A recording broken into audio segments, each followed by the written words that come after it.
Welcome to the People's Basics, the home of the universal basics of income, services, and rights. We're here today for another one of our Commoners Corner episodes where we talk to you, the community, to hear what you care about the most. And so with us today, we're talking to Brian Mangan. We're going to be having a retrospective on the New York City election, as well as we want to just talk to him and hear about his special style politics. He is an attorney in New York City. And so without any further ado, let's bring Brian onto the program. Brian, welcome to the People's Basics. Thank you for having me. I'm honored to be here. Oh, you're very welcome. So, Brian, I gave a brief introductions to the universal people out there about yourself, but do you mind adding a little color to it? So, you're an attorney in New York City. Could you tell us a little bit more about what type of law you work in, as well as how you politically identify? Yeah, sure. So I'm from Flushing, Queens, born and raised. Went to public school, went to Stuyvesant, went away for college for a couple of years and came right back. Did law school in New York, so really a lifer here in the city. I practice, I do litigation work typically, which kind of can mean a lot of things. Corporate litigation, insurance law, contracts, you name it. I've also dabbled in election law, which let me tell you is an absolutely wild field. I've represented a couple of candidates, and actually relevant to the People's Basics, I think, is that I was one of the lawyers that worked on the Yang against Kellner case last year, where Andrew Yang very bravely and very independently, like what he's known for, sued the state to help get the presidential primary put back on the calendar after Andrew Cuomo, our governor, canceled it. So I helped work on that case. Didn't meet Andrew, but did get close to his lawyer. And that's what I do. Yeah. So, Brian, I think on that subject, because I find that such an interesting case of like what fundamentally government's role is and how it kind of decides who it represents when it can basically say, hey, we just don't want to have an election to occur. Now, mind you, there were certain things at the time where it seemed like a foregone conclusion, but it's the practice of the notion of just preserving democracy in place. And so I wanted to ask you a little bit more generally on your philosophy of politics. What do you believe is fundamentally the responsibility of government to its people? Yeah, that's a tough one, right? It's such a broad question. I always go back at the end of the day to the fact that the government is not something else. It is not something that was given to us from on high. We are the government. We consent to be governed in this structure, in this society that we have created together. And for that reason, there's nothing stopping us from making the rules that we want. There's nothing stopping us from making society that we want. And, I believe that the government should be fairly interventionalist. It should be providing for people's basic needs. It's something that was very appealing about Andrew Yang's presidential campaign. I actually was, I didn't mention this before, I was a Bernie Sanders delegate candidate for the presidential convention last year. I did not get elected, partially because of the fact that nobody even knew the primary was happening because the government canceled it. Yeah. But I've always been, I view myself as an FDR Democrat. The government is us. It should work for us. It should benefit us. Fire departments are socialist. Things like that we all pitch in together so that society works better for the many. I think it's simple, but it's apt. It is the fundamental purpose of what do we make society for? It is often to protect us from common threats or risks. Mm-hmm. We forego some level of freedom, of free association and no governance above us for this trade-off of security of certain basic needs. And we have to, in my opinion, just define what those basic threats are that we should be unified against. And we have the wrong ones. In my opinion, the causes that we should unite behind are things like poverty. It's things like food and water insecurity. It is having a habitable environment that's free from pollution. There are certain causes that I think we can all say are essential for us all, regardless of your cultural beliefs of how it all works. We all can agree we need an environment. We all need food and water. We all need some level of housing above our heads and healthcare, et cetera. And that's kind of the philosophy here of the People's Basics. But I kind of wanted to ask you, in terms of like what you've been prioritizing. Like in politics, there's only so many issues that you can kind of spearhead at one time. Where has your focus really been of what we need to be focused on specifically? Yeah, and just to kind of the last thing you mentioned, like my driving political philosophies is that the political discourse is so incredibly toxic. People pick sides. It's incredibly tribal. It's you take any issue, right? Take the border, right? Everyone's got strong opinions on the border, but they're not based on what the data is. It's not based on the facts or what's happening on the ground. It's just, I think that my party is for this, and I'm going to be for that, and I'm going to seek out news that supports my view on that. Nobody really knows what's happening, and I like to talk to people on a nonpartisan, very high level. Like, for instance, the government is us. It should work for us. And how about this one? Every homeless person you walk past, every bit of pain, every medical bankruptcy, every single one of them is a policy choice that exists only because our society allows it to. Every single one of them. And, most people don't think about that. They think Democrat, Republican, this candidate, that candidate. These things really only exist because we permit them to. We could stop them tomorrow if we wanted. So why don't we all together, the 99% of the people out there, have the political will and smarts to come together and say, we're not going to do that anymore. And that's what I try to talk to people about. You kind of strip away the parties, you strip away the partisanship and the sports out of it, and talk about, why, if you're commuting into the city, why do you have to walk past, 15 people who are on the street? We allow it. So my driving, political goals are: I'd like to eradicate poverty, and I'd like healthcare for all. And these are things that can be accomplished. These are things that we can afford. And another thing that I love to point out to people is that the great policies in our country that have made us better and stronger, made us more united, they actually benefit you. Like, we would be a better, safer, stronger country if we had a better education system. Mm-hmm. If we had less kids who go into school with no hope and they're on that school to prison pipeline. Like, if you want to eradicate crime, the way to do it is to eradicate the root causes of crime. It's not to lock people up after they commit them. So, it's tough. Like, I hate paying taxes. Everyone hates paying taxes. Everyone believes that there are bad actors in government that should be more efficient or less corrupt or what have you. But at the end of the day, the choices that we need to make are tough choices. You have to invest in our future because it'll actually make your life better. Yeah, I fundamentally think it does come down to the spending side of things. I think a lot of people would have less resentment over the notion of taxation if we felt that money was spent efficiently.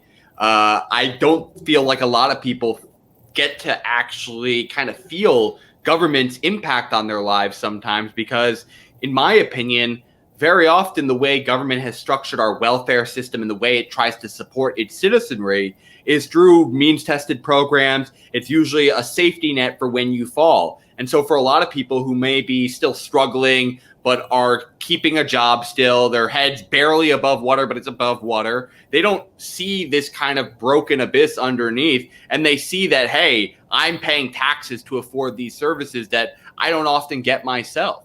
And so one of the big notions that we've embraced is this kind of notion of universalism, so that everyone's kind of a shareholder in the success of providing basic needs for each other. And so I wanted to ask you, Brian, in terms of where New York City is, where you are, because there's obviously a lot of affairs, but I wanted to talk mainly today about New York City and reflecting on this mayor's race. What did you see as the big issues that city particularly was facing? It's a very discouraging race. I think you'd probably agree. In terms of your tax dollars working for you, I actually want to shout out something that you said. I watched your video earlier today about the Andrew Yang campaign retrospective, and you talked about how difficult it was to talk to people about things like Andrew Yang's universal basic income program for New York, because the average person that you're talking to will not receive it. Yeah. Right. And there's a real challenge there between, You have to help people understand that, we live in a society together, and it's not just for when people fall, it's for making it safer, stronger, smarter, having a competitive workforce, having clean streets, bringing people to your city because they want to invest in your city. A lot of money is spent on bullshit, on tax breaks, we're not taxing billionaire oligarchs pied-a-terres, where they're hiding money in apartments, $20 million apartments on Park Avenue because they don't want to pay tax on them, and they get this tax exemption. Take that away, invest that money in our city, and people will come back. And this year's mayoral race was really, I think, a microcosm of what we've seen over the last 2 years, where progressives were focused on all the wrong things. They were focused on all the wrong people. They were so excited to eat their own. I saw a tweet a while back where they say conservatives look for converts, right? And progressives look for traitors. And that really resonates with me because we see our side, I say us, the progressives, me, always looking to cancel somebody who's not 100% in line with our views. Whereas conservatives are always looking to try to bring people into the fold. And we were up against, less than ideal candidates on our side, on progressive side, and Stringer and Morales and Wiley were all not ideal. And up against media, big money, Wall Street money, Trump associate money like Stephen Ross, that all poured in, and they got the New York Post to say, New York City's a dangerous hellhole. We need a cop. So it was a very rough cycle to watch in slow motion, Yeah, I can echo a lot of those sentiments of sometimes the progressive movement does aim a little bit too much at our own rather than saying, okay, how do you pull the country left? Is it by pushing people who are on your side away, or is it trying to just focus on pulling people in? Sometimes, to me at least, it feels like the barrier to entry to progressivism or leftism is significantly higher than any other camp. You have to kind of fall in line with all the beliefs, while for Democrats, more centrist Democrats, it's just be loyal to the party. Like a lot of the times, it's just do that and then they'll like you. And for Republicans, it's just a couple points. And then there's a lot of leeway. There's a lot of different factions within it, frankly.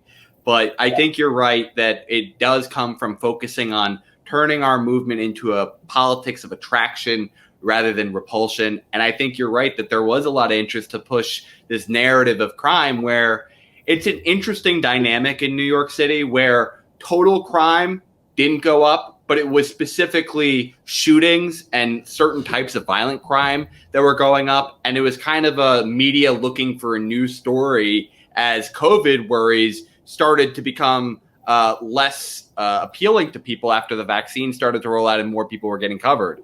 And so I think you're right. It was kind of like this slow moving perfect storm that kind of pushed Adams over the edge. I just want to briefly pull it up on screen for those who are wondering some of the results of the New York City race. This is where I had seen it so far. So right now we had Eric Adams at 31.7, Maya Wiley at 22.3, Catherine Garcia at 19.5, and Andrew Yang at 11.7. It does seem very much so that it's likely to just come down to Wiley and Adams. Very likely it's going to be Adams, in my opinion, seeing the results, but we don't know yet. Ranked choice voting is its own,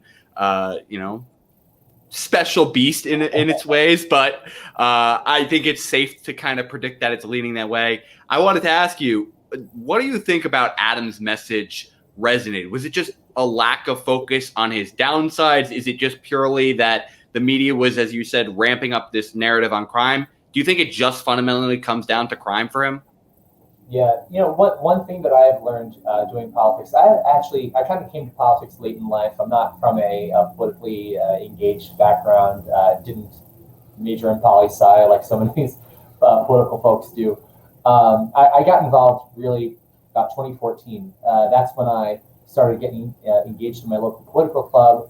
I actually became the vice president of my local political club. And just one brief tangent, I'll tell you a story. I was elected vice president, And then there was kind of a very strong establishment group in the club, local leaders, people who've been in the club for a while, people who pulled the strings there. And I realized when I was elected that they were doing some things wrong. I'll keep it vague. And, I was pushing back against them, trying to get some transparency, trying to restore some democracy to the process. And what they did was they tried to impeach me. And there were also some extra threats made outside of that. Now, the impeachment lost, of course.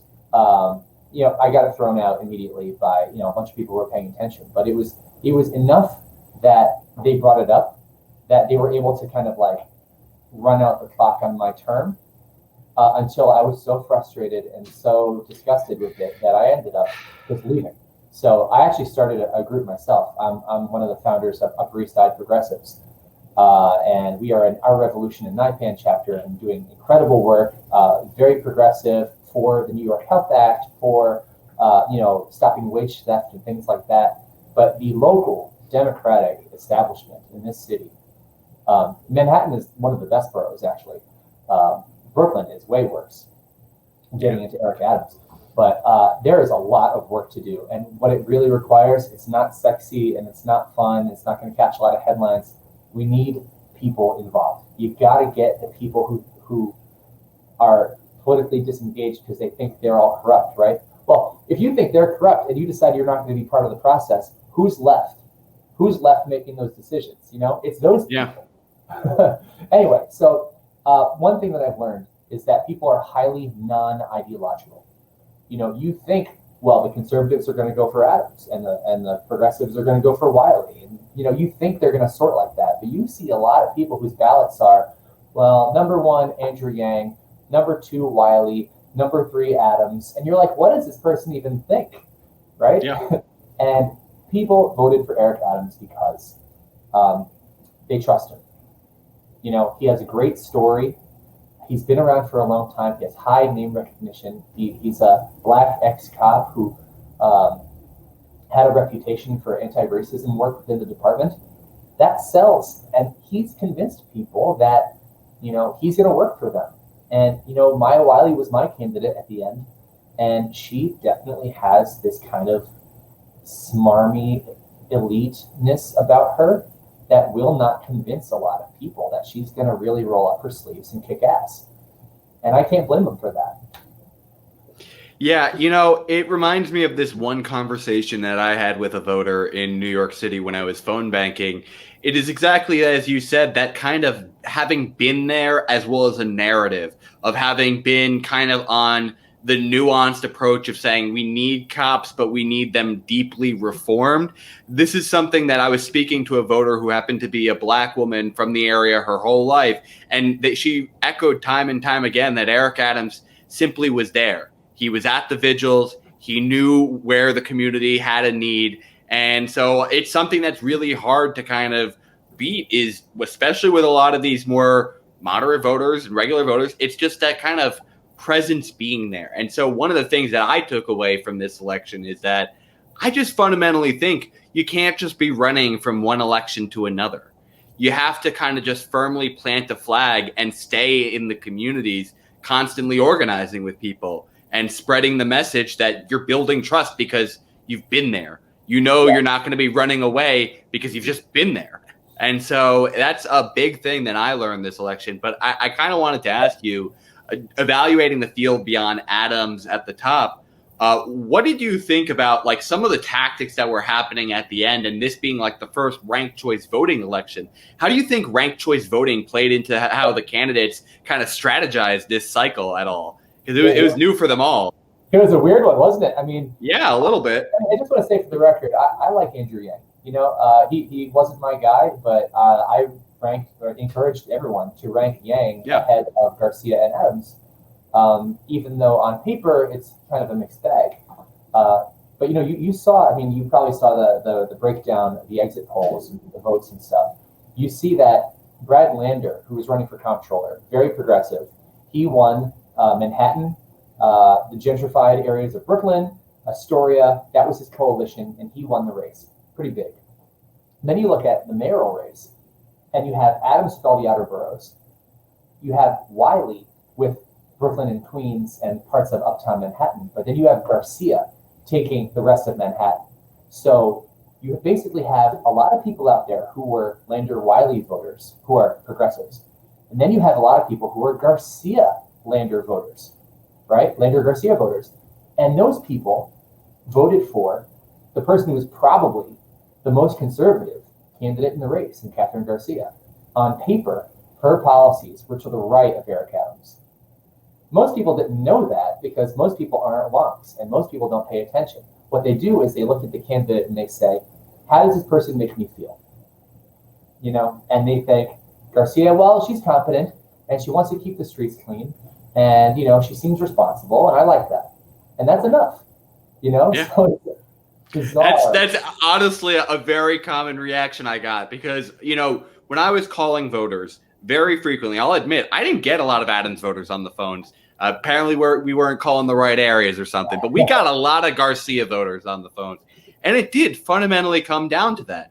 It was experience, some level of having government experience on her resume. B, that she kind of gave this demeanor of like tough seriousness. And C, that she kind of had a semi-progressive record on like certain like initiatives here and there where it's like she came off kind of wonky to certain people, but there are some other issues that didn't get much in the way of reporting. Like the media did no level of like scrutiny of Catherine Garcia because they were endorsing her instead.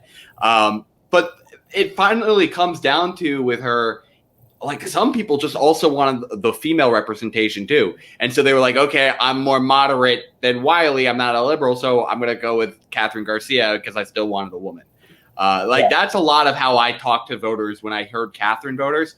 There was not a lot of policy discussions ever. It's those personalities and kind of narrative pieces that kind of took hold. Do you think ranked choice voting made an impact on the race though? Like certain people can debate whether or not it actually made any difference. People still went negative. It still seems like a plurality winner who came in first is going to win pretty sizably. Like, do you think it made any difference at all this cycle? Yeah, I think that the mayoral race this cycle was probably a bad example. I think there were a lot of other down ballot races where I think we saw RCV work the way that it was intended. On the Upper East Side, there was a city council race with one person who is very rich, very politically connected, has been around for a long time, and then 5 people, you know, age approximately 40 to 30, all progressives, all smart local organizers. And instead of the drumbeat consistently being, one of you should drop out, one of you should drop out, we were able to actually advocate for all of them. It remains to be seen whether that will succeed. I don't think it will, in fact. I think the establishment candidate is going to win that race. But it was a nice relief because I was able to look at all 5 of them who I like and admire and think they would all make great city council candidates and say, you know what I'm going to do, guys? I'm going to campaign for my guy, and I'm going to tell everyone, use all 5 of your slots to block the bad person. And, you know, had this been a regular election, there would have been a ton of acrimony in between those 5 similarly situated candidates where they would be encouraging each other to drop out, knocking each other, going negative. And it would really, I think, obscure the message. I think RCV is a really, really helpful tool for people like us, people with our political views, because, and this goes back to something you asked earlier, progressivism is interesting because most of our policies are majority popular with people already. It's just that people have a hard time voting for candidates that they are told are radical, right? So healthcare for all is a generally popular idea. Raising taxes on the rich, pied-à-terre taxes, wealth taxes, you name it, right? Even reallocating money away from the police. If you don't call it defund, if you call it reallocation, it's majority popular. So our ideas are good, and I think that RCV is going to help us get those ideas out there because there's more of us than there are of them. And as long as we can keep running positive campaigns, maybe we'll lose this one or the next one, but I think we're going to be able to get our idea out to more people.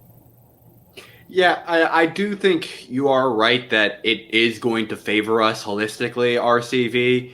I will say I do sometimes wonder on that notion of radicality if it's kind of an additive effect where it's like if you have one policy, free this, free healthcare, but Yeah. then you say that's 70% support. And then you also have a separate poll that says free college education, and that's 65% support. Right. Does that mean you're going to get like 67% support for free healthcare and free college? I don't know.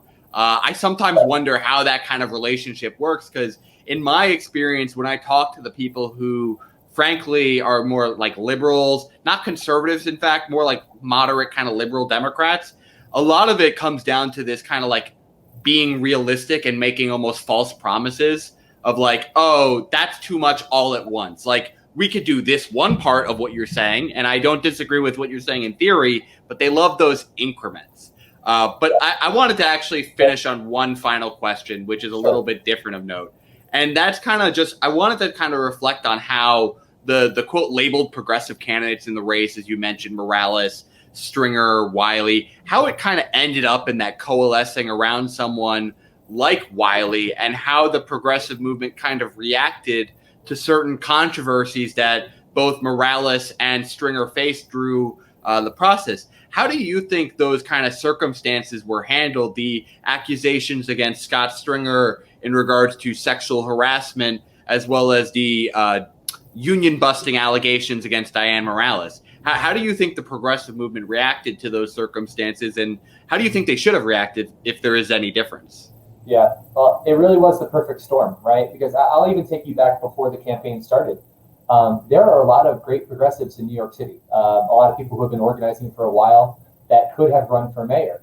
But Scott Stringer was the behemoth. You know, Scott Stringer got the endorsement of Jessica Ramos and a bunch of other people right out the gate at the beginning and sucked a lot of the oxygen out of the progressive lane. So we basically started off with Stringer, who people were, you know, reluctantly supporting. He's not exactly Mr. Congeniality, but that's putting it lightly, yeah. When the allegation came out, I was actually not one of the people who immediately called on him to resign. You know, it's you have to believe the accuser and kind of wait and kind of hear things out. But I ultimately did ask for him to drop out of the race because of the way he responded to the allegations, which I think spoke volumes about the man and what kind of mayor he would be. He came out and he and his campaign together smeared the accuser and spread false rumors about her, which I'm sure you're familiar with. They said she was working for the Yang campaign, which is not just, you know, kind of misleading. That's blatantly false. That is a false statement. And they ran with it for days, and it was disgusting. And, you know, they did other things too. And I was pretty disappointed in that.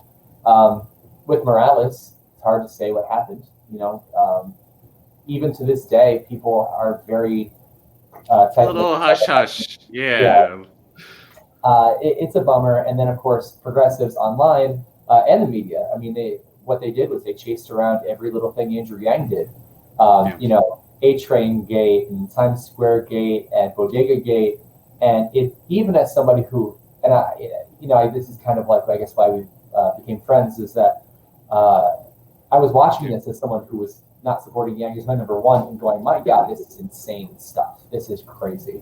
And meanwhile, Catherine Garcia got no vetting at all. So none. Like I had done at one point a comparison of just like go through the Google pages of news, just type the candidate's name in and then like look at the articles that come up. So I looked at the first 20 pages of Google for each of the mainstream candidates. Catherine Garcia had literally one single article of negativity of the 20 pages, and it was written by the New York Post.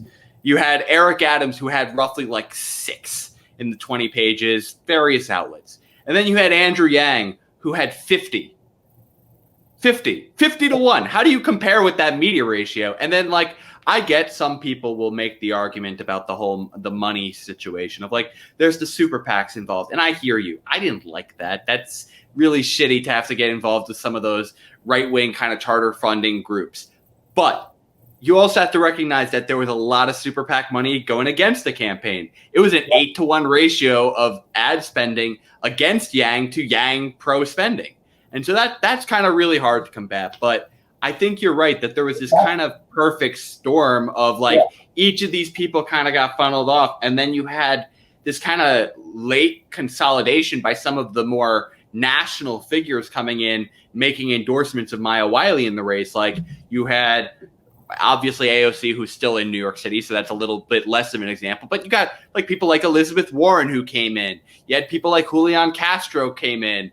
And so it kind of like nationalized and kind of coalesced the liberal and progressive movement around her to compete. But, you know, my last question really on the subject of New York City is, let's make the assumption that Eric Adams wins, right? What do you think we should be doing going forward? Do you think it's a continued pressure campaign while he's in office?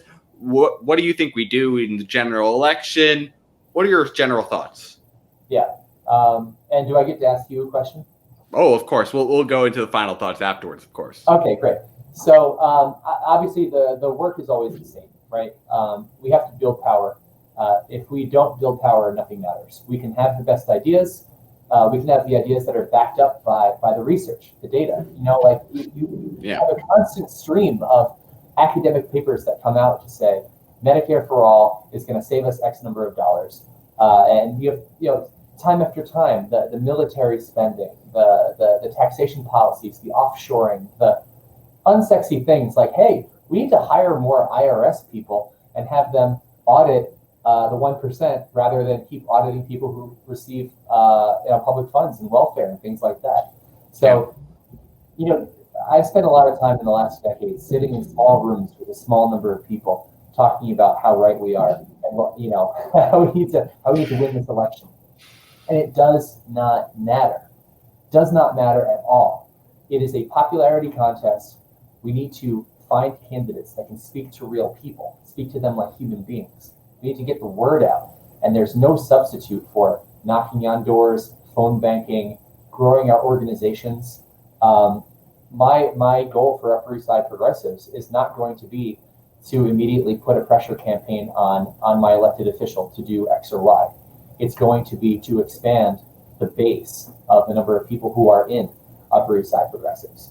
And that's the goal for this election and the next election. And as for Eric Adams, he's going to have to contend with a progressive city council, thank God, progressive comptroller in Brad Lander, and of course my favorite, my joy, the one thing that brought me incredible joy this cycle is Alvin Bragg, who looks like he will probably emerge the victor against Holly Weinstein in the Manhattan DA race.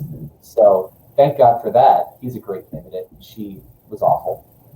But there's a lot of work to do, John, and I'm really glad that people like you are playing your part in getting the word out. Oh, I appreciate that, Brian. And I think you're right. It is fundamentally going to come down to, are we going to be more effective trying to get stuff out of him directly, or are we going to get more stuff done by simply working with the city council people who are already kind of supportive of our ideas and have a large sharehold of the council, as well as building up the base? Like sometimes it's where do you put the energy? Is it, again, that point we made before, is it attraction or repulsion? And I think sometimes we need to do more about just building trust and sending the positive message out. And so I'm glad you could come here today to be able to give us some perspective of where does the progressive movement, especially within New York City, go? So, Brian, do you have any final thoughts you want to share? Or, as I love to do with all of our guests here, do you have any questions that you want to ask me now as we're wrapping up today's program? Yes. Now, and there is no shortcut. You have to do the work, and it's tireless. And you can see how Republicans around the country have done that. Gerrymandering, local courts, school boards, all that stuff, and it filters up. Change never happens from the top down. That's what my guy says, Bernie, of course. And it's trickle up politics. Yeah, instead of just trickle up economy, we need a trickle up politics. 100%. I like Andrew. So it's on the record. I like Andrew Yang a lot. I don't know what the hell happened with his mayoral campaign. I'm actually pretty bummed. I'm bummed for the movement, because I don't think he accurately represented the person that he is. I think he got bad advice. I know there's been a lot of postmortems on this, but he got some bad advice and followed it and went away from what made him great, which is a bummer. But my question for you, because we talked about RCV briefly before, and the one thing that has boggled my mind is the joint campaigning that Adams and Garcia did, that Yang and Garcia did together, where Yang was saying, "Oh boy, yeah," to rank her number 2, and Garcia was saying, "I don't know the guy." So, what do you think happened there?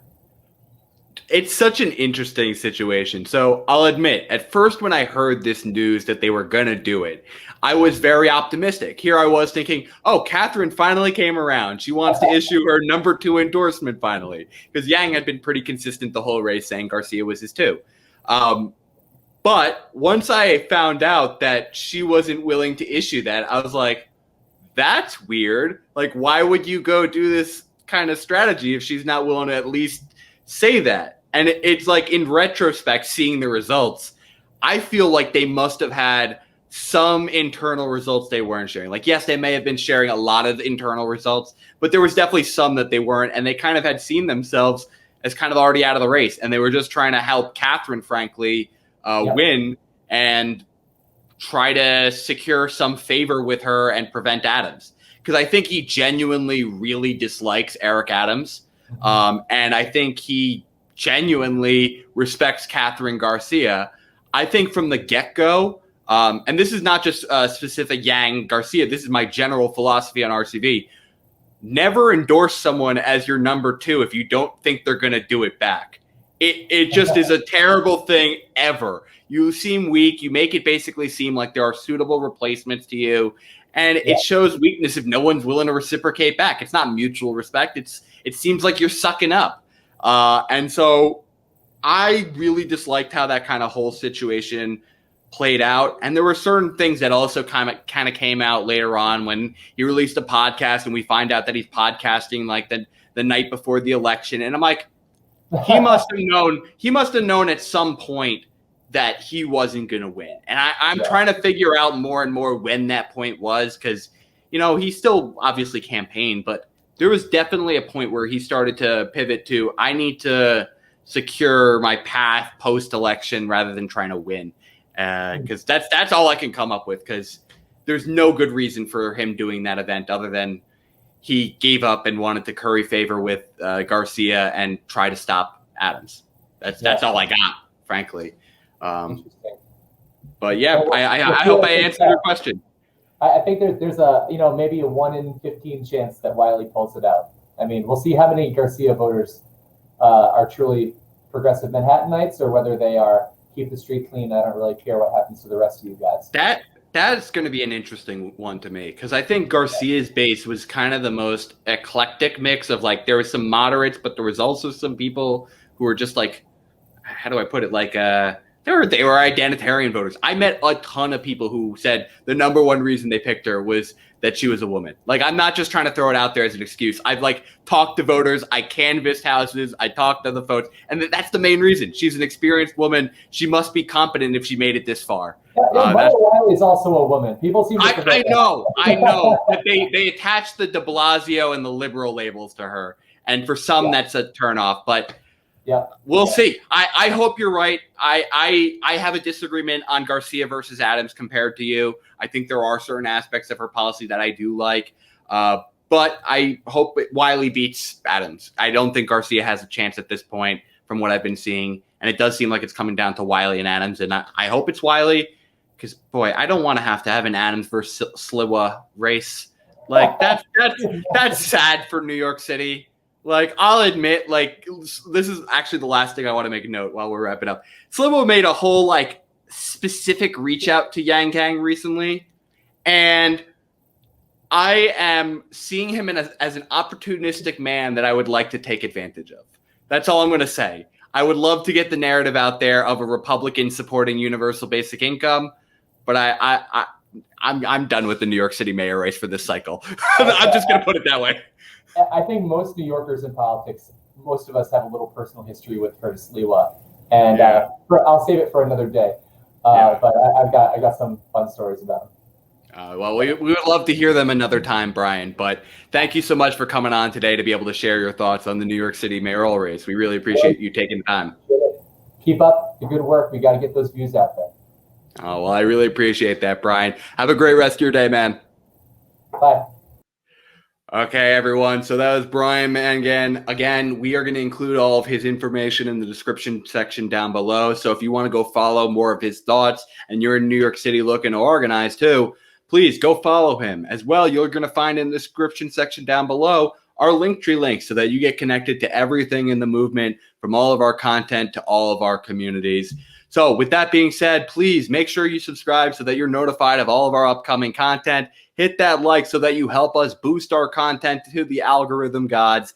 And as always, we hope you have a great day out there. And my universal people, I hope you stay classy out there.